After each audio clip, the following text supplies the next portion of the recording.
Honestly, the numbers coming out of Data Merdeka today are just, well, they're pretty wild. You hear politicians talking about, mobilizing 1 million people for this rally. You picture this massive sea of supporters, and then you see the actual turnout. And it just makes you seriously question, like, what reality some people are operating in. I mean, look, we've all heard grand statements in Malaysian politics before, Hmm. promises of huge public backing for this or that cause. But this time, it feels like it's on another level.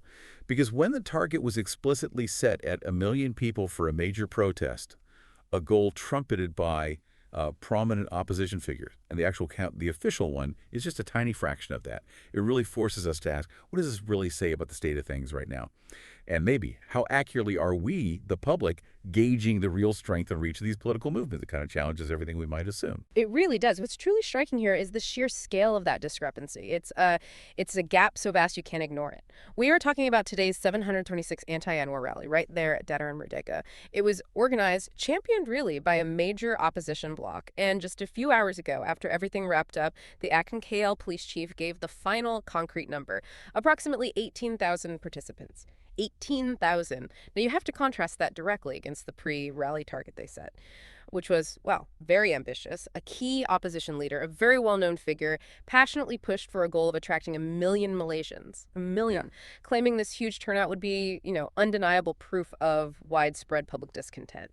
So the chasm between that million-person dream and the 18,000 reality on the ground, it's not just a slight miscalculation, is it? It points to, well, a pretty profound disconnect between the political rhetoric and the actual ability to mobilize people. It makes you rethink the depth of that support. Okay, right. And that's where it gets even more fascinating, I think.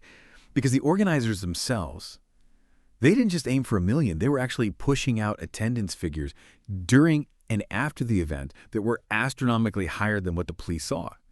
It creates this totally different narrative. We saw claims floating around of 500,000 people, 500,000. That came from the organizing committee itself.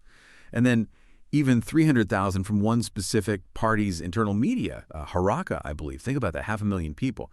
To put that in perspective, that's like, well, more than the entire population of somewhere like Ipoh, maybe, all trying to cram into Dataran Merdeka.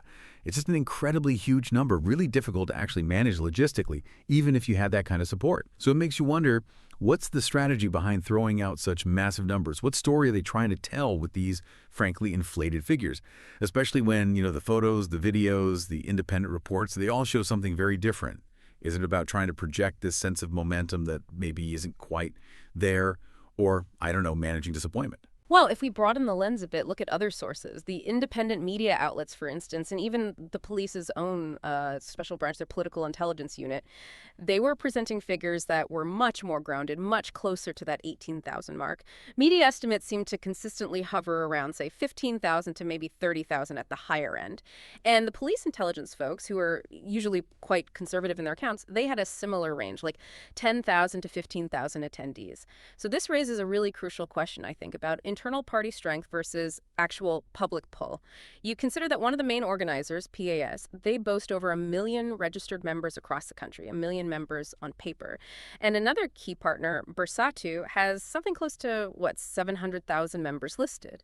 So if these parties, with such huge declared memberships, come together for a major pivotal rally, why only manage to draw, say, 18,000 people, maybe 20,000? That huge gap between their own membership numbers and the actual turnout at a key event like this, it strongly suggests one of two things, right? Either a really severe mobilization problem, getting their own members out, or perhaps a significant overestimation of how many of those members are actually active, committed supporters. For parties with that kind of base, on paper at least, a turnout of only 18,000. Well, it has to be seen as a considerable failure, especially given all the pre-event hype from their leaders. Yeah, absolutely. And it wasn't just about the raw numbers either, was it? The composition of the crowd tells another really significant part of the story. It's something that always comes up in Malaysian political discussions. It's not just how many, but who showed up, and maybe for how long they stayed. And the observations from today seem pretty clear.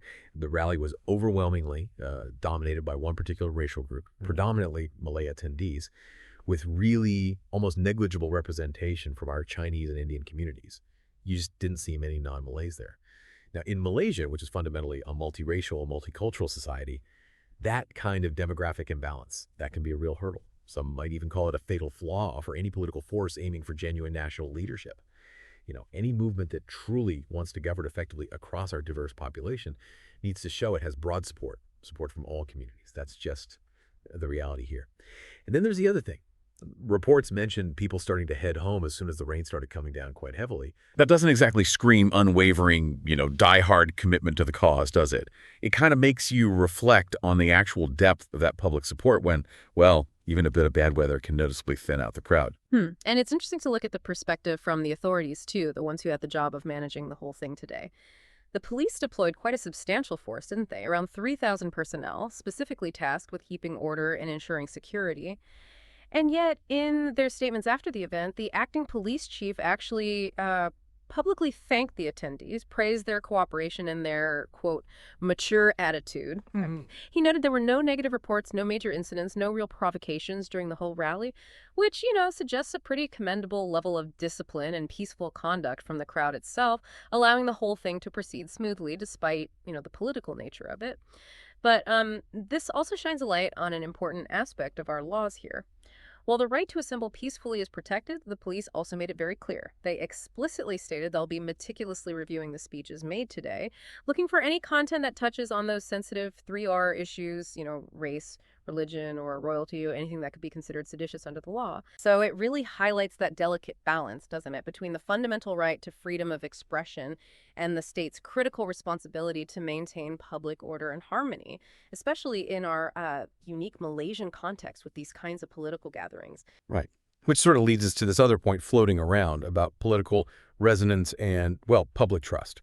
There's this perspective, and again, we're just reporting on the discourse here, not endorsing it, but this view suggests the rally's low turnout happened because it was called by figures who some people perceive as having, let's say, bankrupt political credibility. The idea is that if the messengers, the main politicians calling for action, aren't seen as genuinely trustworthy or effective or really representing the broader public interest, then their message, no matter how strongly they word it, no matter how much they talk about public discontent, it just won't gain traction. It won't resonate. And this idea connects directly back to that surprisingly low turnout, especially compared to the incredibly confident predictions from leaders beforehand, who seemed sure of a massive crowd. It really makes you wonder, doesn't it? Does the messenger truly impact the message that much, especially when you're talking about potentially huge national movements or shifts in political feeling? What do you think, listening to this? Is it mostly about the message itself? Or is the credibility of the person delivering it just as, if not more, important? Or is it, some complex mix of both that decides if these big political events succeed or, well, fizzle out? Well, to try and synthesize all this, I think today's gathering at Dataran Merdeka was, it was definitely more than just another protest, wasn't it? It felt like a very stark, almost undeniable snapshot of the current political landscape here. And it really highlighted the often, let's say, misleading nature of public perception versus actual on-the-ground political mobilization. That massive gulf between a million-person target declared so passionately by political leaders and the 18,000-person reality, plus the very noticeable homogeneous demographic of the attendees and the generally peaceful conduct, which the police acknowledged. All of this taken together, it really points to some significant, maybe even inherent challenges for the opposition bloc in achieving genuine, broad national appeal right now. And this whole situation, I think, raises a pretty important question for all of us in Malaysia. How do we, as a society, as citizens, learn to critically distinguish between what might be genuine, widespread public feeling and what are perhaps just ambitious, sometimes inflated political narratives? Especially when the numbers being thrown around by different sides can be so dramatically different, as we saw today. Maybe the true measure of a political movement isn't just, the loudest voice in the room or the most confident prediction from its leaders. Perhaps it's more about the actual physical presence it can command on the ground and what that reality truly signals for the future direction of our nation's complex and constantly evolving political discourse.